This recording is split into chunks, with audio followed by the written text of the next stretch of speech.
Joignez-vous à la discussion. Appelez ou textez le 187 Cube Radio 1877 827 2346. Émotionnel ou rationnel, en accord ou à l'opposé. Les rencontres de l'heure. Avec Emmanuel Latraverse et Gaétan Barrette. Gaétan, concernant le projet de loi 83 là, qui veut forcer les nouveaux médecins à pratiquer 5 ans au public, il y a du pour et il y a du contre. Hein? Joseph Facal, dans sa chronique, dit c'est épouvantable que les jeunes médecins ne veulent pas faire 5 ans dans le public. Ils sont égoïstes, ils manquent de solidarité. Et cette mesure-là, du bon sens, le gros bon sens, alors que, bon, Yasmine Abdel-Fadel, le contraire, a dit qu'on obligerait les jeunes médecins à pratiquer dans le public, même si le réseau public n'est pas géré de façon optimale. Qu'est-ce que tu en penses, toi, Gaétan? Alors, il y a du pour et du contre, et avec l'entrevue que tu as faite, je vais faire un bémol auprès du docteur Gaudreault. Ce qui se passe au Canada, là, c'est pas exceptionnel, c'est plutôt le contraire. Les autres pays ont 2 réseaux qui sont parallèles et complémentaires, publics et privés, et nous faisons partie des 3 seuls pays dans le monde qui ont des systèmes qui se veulent exclusivement publics. Un coup que j'ai fait cette nuance-là, est-ce que le privé est un enjeu? Oui. Est-ce que c'est une solution? Non. Est-ce qu'il y a des problèmes avec le privé? Oui. C'est très clair. Et là, je vais te redire ce que je t'ai dit à plusieurs reprises. Il y a 2 raisons pour un médecin d'aller au privé. La première, c'est un mélange de confort et de rémunération. Bref, tu travailles moins ou plus confortablement, puis tu fais plus. Et en même temps, il y a l'autre groupe qui va au privé parce qu'ils sont pas capables de pratiquer au public. Mais il y en a pas du gain là aussi, là. Faut pas être angélique. Les gens qui vont au privé parce qu'ils peuvent pas, par exemple, opérer au public, ben en général, c'est parce qu'ils peuvent pas opérer, ils sont formés pour ça, mais ils chargent très cher. Et là, ben là, dans la balance, là, il y a quelque chose qui marche pas. Là où je suis confortable avec la position du collège, c'est quand ils arrivent et ils disent, vous allez travailler 5 ans dans le public, et si ça, le gouvernement veut pas le faire, on va réguler la tarification au privé. Ça, c'est la bonne manière. Ça, c'est la bonne manière si on est à ce point-là contre le privé. Mais il y a une chose qui est certaine, Richard, et ça, là, c'est une loi absolue, inattaquable, indiscutable. Tu fermes le privé, ça n'amène pas plus de services au public, parce que le public et l'État ne fournit pas à ces professionnels-là, dans la plupart des cas, particulièrement en médecine spécialisée, la capacité de travailler. Le privé, là, s'il existait exclusivement quand le public fournit plus, ben, il n'y en aurait pas de problème à part le coût. Le problème, c'est que le public, là, regarde, il est rationné. Alors, tu vois, il y a des nuances. Le collège a raison sur certains points, mais à mon avis, a des positions qui doivent être nuancées. J'aurais aimé, moi, le collège dont la mission est de protéger le public, qui sortent en disant ouais, ben là, écoutez, là, à un moment donné, vous, dans le public, là, les gestionnaires, le gouvernement, ceux qui financent le système, pouvez-vous donner les moyens de travailler à ces gens-là? OK? Puis ça, on l'entend jamais. J'aurais d'autres choses à dire, mais je suis sûr que Emmanuel a des opinions à exprimer, puis je ne veux pas tout prendre la place. Même si ça me tente.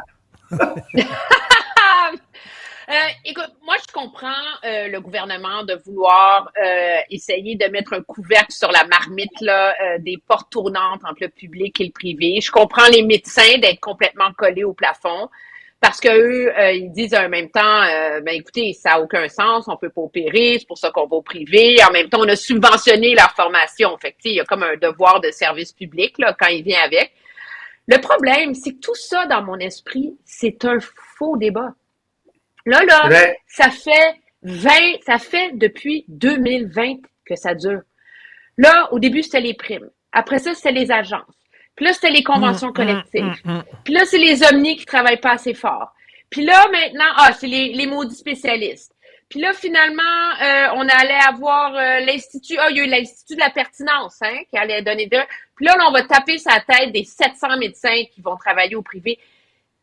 Est-ce qu'il y a quelqu'un qui va avoir le courage un jour de dire qu'il est brisé, le système.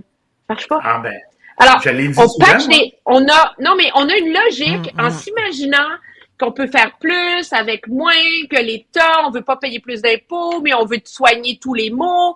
Je veux dire, à un moment donné, là, ça tourne en rond. Puis, sérieusement, moi qui a vécu en Outaouais pendant 17 ans, là, si on va pénaliser les médecins qui vont au privé, on va pénaliser les infirmières qui vont travailler en Ontario? Voilà. Puis on va-tu pénaliser les profs dont on a subventionné la formation puis qui vont travailler en Ontario? Parce que si tu veux voir des pénuries de main-d'œuvre ahurissantes dans le secteur public, là, viens-t'en à Hull puis à Gatineau. Tous ceux Alors, qui je ont vais une aller plus auto, loin que qui ça, parlent Richard. anglais, Emmanuel a traversent tellement la frontière. raison. Emmanuel a tellement raison que, rappelle-toi, là, Richard, il n'y a pas une seule année, probablement pas un semestre où il n'y a pas un syndicat, un préfet, un maire, une association de ceci ou de cela, la population générale dans l'Outaouais qui ne demande pas que le gouvernement donne un ajustement dans les salaires pour compétitionner l'Ontario. Pourquoi? Parce que leurs professionnels, toutes catégories confondues, et des non-professionnels, en santé notamment, s'en vont travailler à Ottawa. Alors, veux-tu bien me dire pourquoi on a une mesure qui touche quelques médecins sur la base de ce principe-là? Si le principe est bon pour Minou, il doit être bon pour Pitou, mais on le fait pas pour Pitou ou Minou, on le fait juste pour une gang. Et ça, c'est politiquement ce que j'appelle du populisme de bas étage. Emmanuel, et ça permet au gouvernement d'éviter, d'admettre qu'ils veulent pas donner la capacité à ces professionnels-là de donner des services. La meilleure démonstration, c'est Santé Québec qui nous dit on doit couper et l'année prochaine, ça va être le budget, il bougera pas. Ben, c'est parce que s'il bouge pas le budget puis que tu coupes cette année, c'est que l'année prochaine, tu donneras pas les services. Et là, tu arrives avec un projet de loi qui va ramener dans ce système-là des gens qui sont allés donner des services ailleurs. Je ne fais pas la promotion du privé. Qu'on dise au privé, voici, vous ne chargerez pas plus que tant. Mais qu'on vienne pas me dire qu'on va améliorer le système avec le projet de loi 83. Emmanuel, comme tu disais, le problème, c'est on cherche tout le temps des boucs émissaires, puis ça change aux 2 mois le bouc émissaire qu'on vise, et de l'autre, on cherche des solutions miracles. Pour les uns, la solution miracle, c'est le privé. Pour d'autres, c'est de fermer le privé, la solution miracle. Ah, il n'y a pas de solution miracle, puis il n'y a pas de bouc émissaire, comme tu dis, c'est le système qui est brisé. Il n'y a pas de solution miracle quand tu veux pas t'attaquer au fondement du système. Puis le problème qu'on a au Canada, c'est qu'on peut pas avoir des débats là-dessus parce que c'est la loi canadienne sur la santé. Puis à cause du jugement Shaouli à l'époque, le Québec a été pris à cause de tendance idéologique, je pense, du gouvernement Charest à l'époque. On a laissé cette brèche du privé. Puis là, le gouvernement veut pas s'y attaquer. Qui interdisent aux médecins de faire des allers-retours. Il y a plein d'autres solutions, là. Mais le problème, c'est qu'il y a personne qui s'imagine que ça va vraiment faire une différence, là. Mais là, ça fait des beaux débats, puis on a le médecin, on a le ministre qui casse du sucre sur le dos des jeunes méchants, spécialistes, ambitieux, qui veulent aller faire de l'argent au privé. Et écoute, Gaétan, tu parlais de Santé Québec. Santé Québec a déjà déboursé 3 millions de dollars en contrat à des firmes privées pour l'aider à mieux gérer les réseaux de la santé. C'est hallucinant, ça. Écoute, Richard, je vais te parler en primeur de la dépense la plus loufoque de ce 3 millions-là, qui est dans le Journal de Montréal ce matin. Les experts qui sont payés 300 000 $ par année pour trouver la bonne manière de régler la première ligne. Alors, écoute bien ça, Richard, ça ne s'invente pas. Celui qui est à la tête de cette équipe de 3, là, il s'appelle Antoine Groulx. Sais-tu qui est Antoine Groulx? C'est un médecin de famille qui était mon sous-ministre adjoint lorsque moi j'étais ministre pour faire la loi 20.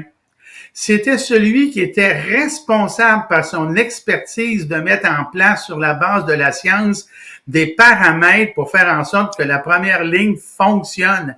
Il est l'architecte d'une loi qui visait à faire en sorte que les médecins de famille prennent en charge tant de patients et ainsi de suite.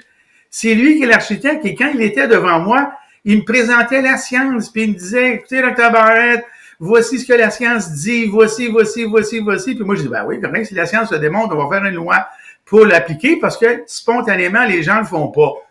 Alors, la loi, elle existe. Le ministre actuel peut l'utiliser, il l'utilise pas. Là, il dépense 300 000 $ via Santé Québec avec le même expert sur la même science qui va le conseiller. Et check bien une chose, mon Richard, à la fin, il va proposer autre chose parce que, tu sais, c'est le fun d'avoir une fiole avec le gouvernement à quelques centaines de milliers de dollars par année. Hein. C'est bien fiole.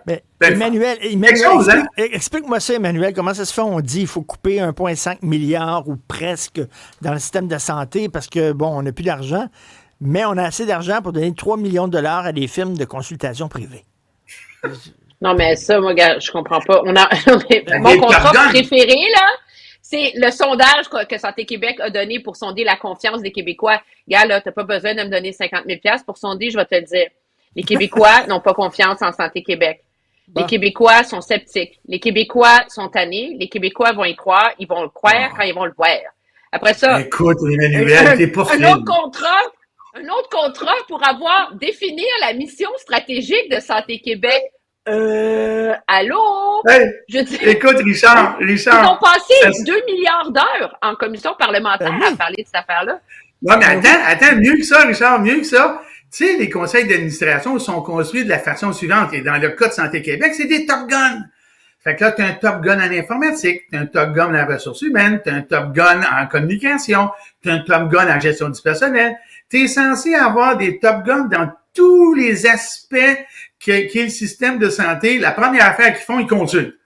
Ça veut dire que ou bien ils ont choisi des Top Guns qui sont pas des Top Guns, ou bien non, c'était peut-être des Top Guns dans leur domaine, mais on n'a pas pensé à prendre des Top Guns qui avaient une expertise en santé, tout simplement.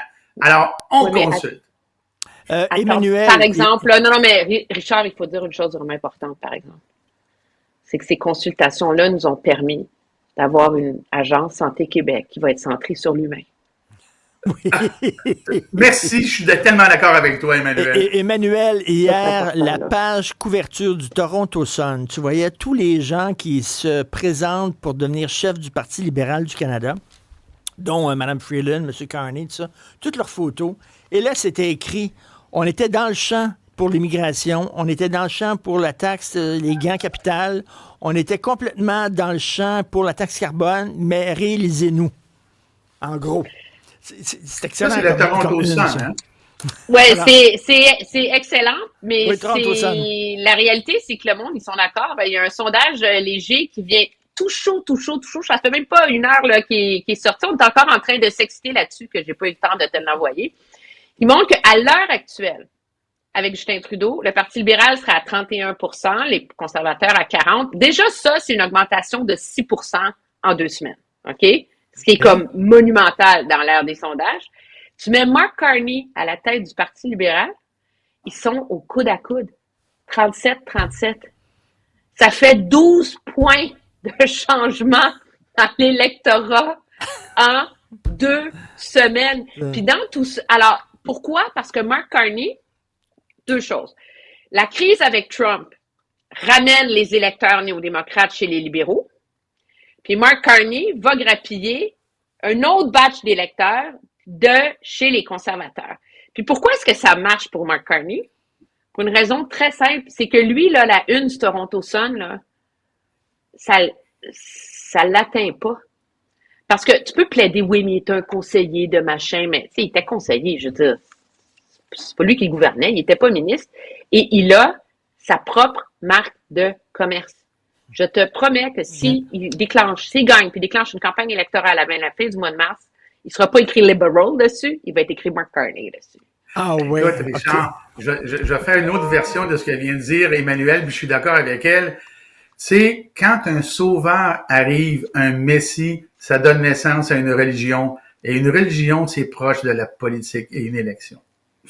Donc, Mark Carney est comme Trump. Trump, c'est pas le Parti républicain, c'est Trump. C'est un brand, c'est une marque. Et Mark Carney, écoute, ils doivent aller à l'église tous les jours et remercier Donald Trump. Il a ressuscité le Parti libéral. Là. Ils ont tout un poster de lui dans leur bureau. Non, mais plus Trump est imprévisible, plus il est fou, plus il menace l'économie canadienne, plus ça aide Mark Carney. Puis c'est là, moi, je suis de ceux que, tu sais, Pierre Poilievre essaie d'ajuster son discours, essaie d'ajuster son ton. Je pense qu'en termes de contenu, il y arrive assez bien d'un point de vue strictement objectif. Le problème, c'est que l'image qu'il a dans la population, c'est une image populiste, vindicative, excuse-moi, agressive, polarisante. Et ça, les gens, ils veulent pas être en colère en ce moment, ils veulent être rassurés. Puis est-ce qu'il va être capable de faire le pivot? Je le sais pas, mais moi, je trouve que c'est une bonne nouvelle, ça. Ces chiffres-là, de manière absolument non partisane, là, ça veut dire qu'il va y avoir une vraie campagne électorale au Canada si Mark Carney gagne. Puis le Canada mérite une vraie campagne électorale quand on regarde les choix auxquels la société est confrontée en ce moment. Mais Emmanuel, moi, je suis pas convaincu, par contre, je comprends ton point de vue avec lequel je suis tout à fait d'accord, mais je suis pas convaincu que, en tout cas, dans ma perception à moi d'individu tout seul dans mon coin, là, j'ai pas trouvé il change de thème, Poilievre, mais j'ai pas trouvé qu'il avait changé de ton ni de forme. Il change de thème. Il essaye, mais c'est pas facile. Oui, il essaye. Ça, je suis d'accord avec toi qu'il essaye. Ça prend pas un vieux singe à faire des grimaces, là. C'est ça. On est Mais d'accord. en tout cas, Donald Trump. Tu sais, Gaétan, là, on va jamais te transformer en Véronique Yvon, même si on essayait. Non, mais écoute, maintenant, tout le monde trouve que je suis plus fin qu'avant. Mais en réalité, c'est qu'avant, j'étais pas fin, mais c'est mon naturel. Merci. Donc, Donald Trump, qui est contre les woke, va aider à élire un gouvernement libéral qui se dit pro-woke. Donc, ce qu'on appelle se tirer dans le pied. Tout est dans tout. Merci. Tout est dans Au revoir. À demain. Salut. Bye.